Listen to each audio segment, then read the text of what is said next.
달라스 윌라드의 하나님의 모략이라는 책에 예수의 제자 또는 학생이 되는 법, 분명한 목표라는 챕터의 글을 읽어드리겠습니다.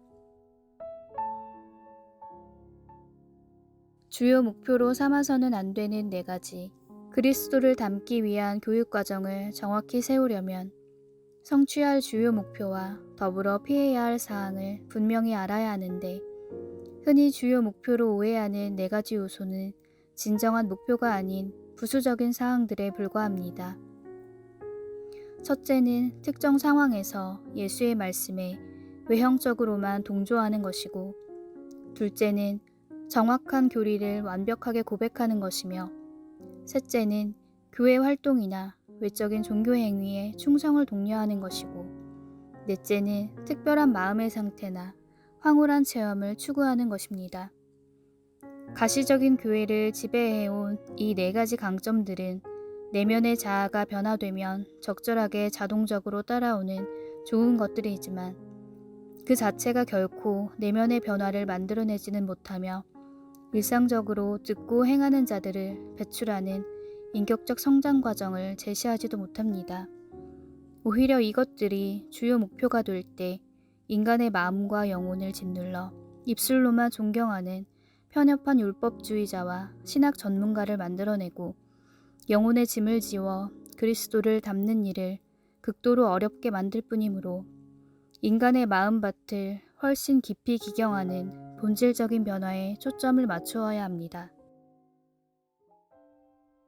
오늘 우리가 함께 나눌 말씀은 야고보서 5장 7절부터 12절까지입니다. 그러므로 형제들아, 주께서 강림하시기까지 길이 참으라. 보라, 농부가 땅에서 나는 귀한 열매를 바라고 길이 참아 이른 비와 늦은 비를 기다리나니, 너희도 길이 참고 마음을 굳게 하라. 너희도 길이 참고 마음을 굳건하게 하라. 주의 강림이 가까우니라. 형제들아, 서로 원망하지 말라. 그리하여야 심판을 면하리라. 보라, 심판주가 문 밖에 서 계시니라. 형제들아, 주의 이름으로 말한 선지자들을 고난과 오래 참음의 본으로 삼으라.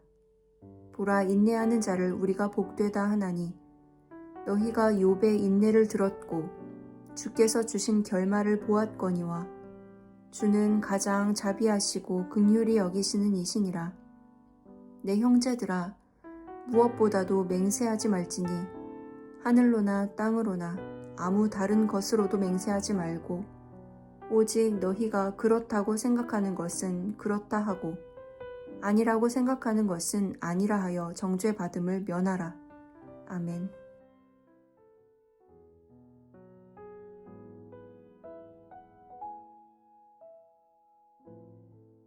야고보는 야고보서를 시작하면서 인내하라는 권면으로 시작을 했습니다.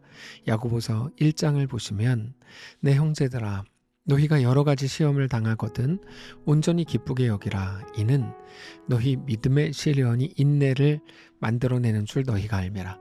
그때의 인내는 그냥 견디는 게 아니라 하나님을 믿는 믿음으로 가지는 견디임을 말하는 겁니다.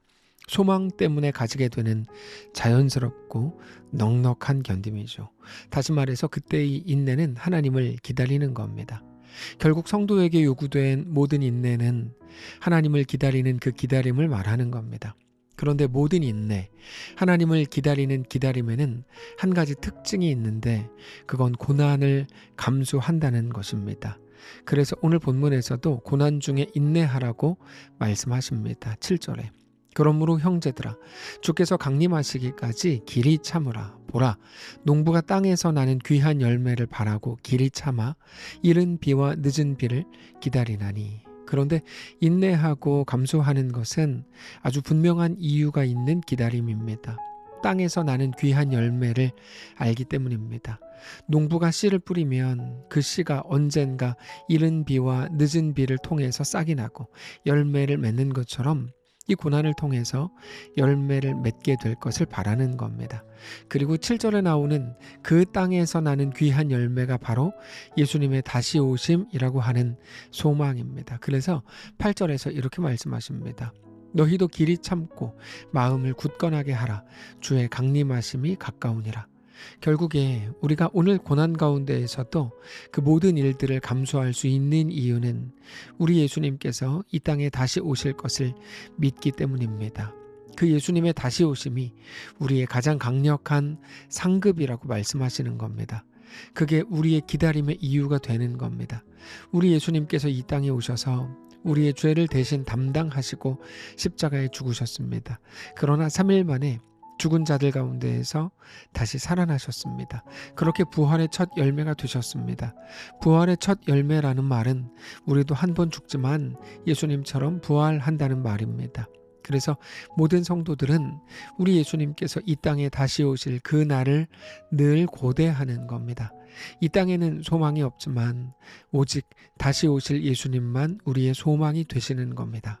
그런데 예수님께 소망을 두는 자들, 예수님의 죽으심과 부활이 우리의 것인 줄을 믿는 믿음으로 오늘도 예수님의 다시 오심을 기다리는 성도들에게 아주 중요한 한 가지를 말씀하시는데 그건 서로 원망하지 말라는 겁니다. 그래야만 심판을 면한다고까지 말씀을 하십니다. 9절에 형제들아 서로 원망하지 말라. 그리하여야 심판을 면하리라. 보라 심판주가 문 밖에 서 계시느니라. 여기 보면 원망 또는 불평으로 번역이 되어 있는데 더 정확하게 번역하면 그 말은 탄식을 지속적으로 하는 것을 중단하라 이런 말입니다. 어떤 탄식일까요? 핍박자들에 대한 탄식을 말하는 겁니다. 핍박하는 사람들에 대해서 당연히 원망하고 불평하고 탄식할 수 있지 않습니까? 그런데 오늘 본문은 그거 중단하고 멈추고 이제는 그때 도리어 기뻐하고 즐거워하라고 말씀을 하고 계시는 겁니다. 그런데 알고 보면 우리 예수님께서도 똑같은 말씀을 주신 적이 있습니다. 마태복음 5장 11절입니다. 나로 말미암아 너희를 욕하고 박해하고 거짓으로 너희를 거슬러 모든 악한 말을 할 때에는 너희에게 복이 있나니 기뻐하고 즐거워하라. 하늘에서 너희의 상이 큼이라. 너희 전에 있던 선지자들도 이같이 박해하였느니라. 어떻게 이럴 수 있을까요? 우리가 우리를 박해하는 사람들에 대해서 원망하지 않아도 되는 이유는 오직 하나님 때문입니다. 특별히 우리 믿음의 선배들을 대적했던 세상이 오늘 우리를 대적하고 있다면 그거야말로 우리가 믿음의 선배들과 같은 편이었다는 말과 같습니다. 결국에 우리가 고난 중에 즐거워한다면 그것이야말로 우리가 다시 오실 예수님을 믿는 자들이라는 것이 드러나게 되는 겁니다. 그래서 야고보는 그때 원망의 탄식이 아니라 오히려 기뻐하고 하나님으로 인해 감사해야 된다고 말씀하시는 겁니다. 그러면서 야고보는 우리에게 선지자들을 우리의 본으로 삼으라고 말합니다. 10절에 형제들아 주의 이름으로 말한 선지자들을 고난과 오래 참음의 본으로 삼으라. 우리는 이미 예레미야를 잘 알고 있습니다. 예레미야는 하나님의 말씀을 전한 대가로 모든 사람들에게 미움을 받았고 잔인한 죽음을 당하게 됩니다. 그러나 그게 그의 삶의 진짜 마지막이 아니었습니다. 여러분 기억하십시오. 이 땅에서의 우리의 마지막 모습이 우리 결론이 아닙니다. 우리 결론은 하늘에 있습니다. 예레미야의 진정한 마지막은 하나님의 안아주심이었습니다. 예레미야는 그것을 알았기 때문에 모든 순간마다 넉넉히 그 길을 갈 수 있었습니다.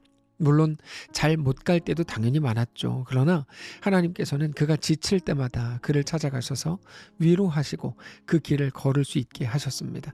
예레미야뿐 아니라 훨씬 더 많은 선지자들이 있습니다. 우리는 그런 많은 선지자들을 잘 알고 있습니다.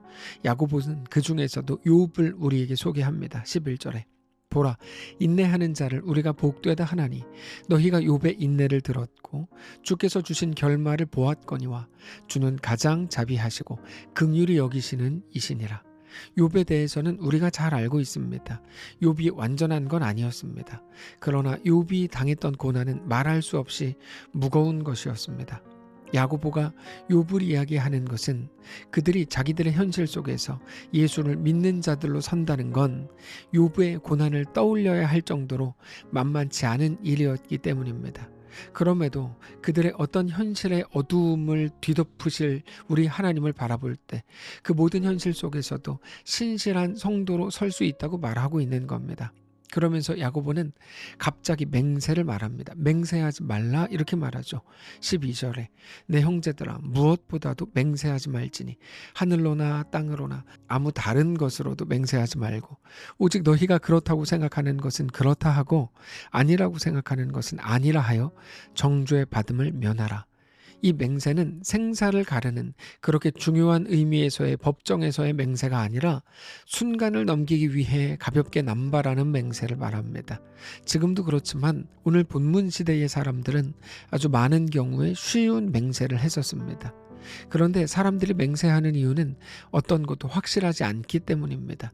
하나님의 말씀을 신뢰하지 못하기 때문에 이 땅에 있는 것들, 눈에 보이는 것들을 찾아 맹세, 서약을 하는데 그 마음속에 있는 불신앙적 태도를 버리라는 겁니다. 결국에 야고보서에서 말하는 인내는 오직 믿음 안에서 이루어지는 겁니다. 믿음이 인내의 조건이 되는 겁니다. 눈에 보이는 것을 전부라고 여기며 살아갈 때는 결코 인내할 수 없습니다. 오늘 우리의 삶에서 하나님을 소망하시기 바랍니다. 성경은 눈에 보이는 것을 얻기 위해서 버티는 것을 인내라고 부르지 않습니다. 우리의 견딤은 오직 하나님을 소망하는 것이어야 합니다. 오늘 우리의 모든 구체적인 정황 속에서 그 믿음으로 온전한 소망, 온전한 인내를 이루는 거룩한 성도들 되시기를 바랍니다. 기도하겠습니다. 살아계신 하나님 우리 아버지 감사합니다. 우리가 살아가는 모든 순간 하나님을 바라보고 믿음을 가지고 주를 향한 소망을 품고 이 땅을 우리 모든 정황 속을 넉넉히 걷게 하여 주옵소서. 우리의 생명 되신 살아계신 우리 주 예수님의 이름으로 기도합니다. 아멘. 사랑하는 성도 여러분, 하나님께서 오늘 하루를 우리에게 또 허락하셨습니다. 믿음으로 우리 주께 온전히 나아가시기를 원하고 우리가 있는 모든 자리에서 하나님을 뜨겁게 사랑하는 거룩한 날 되시기를 바랍니다.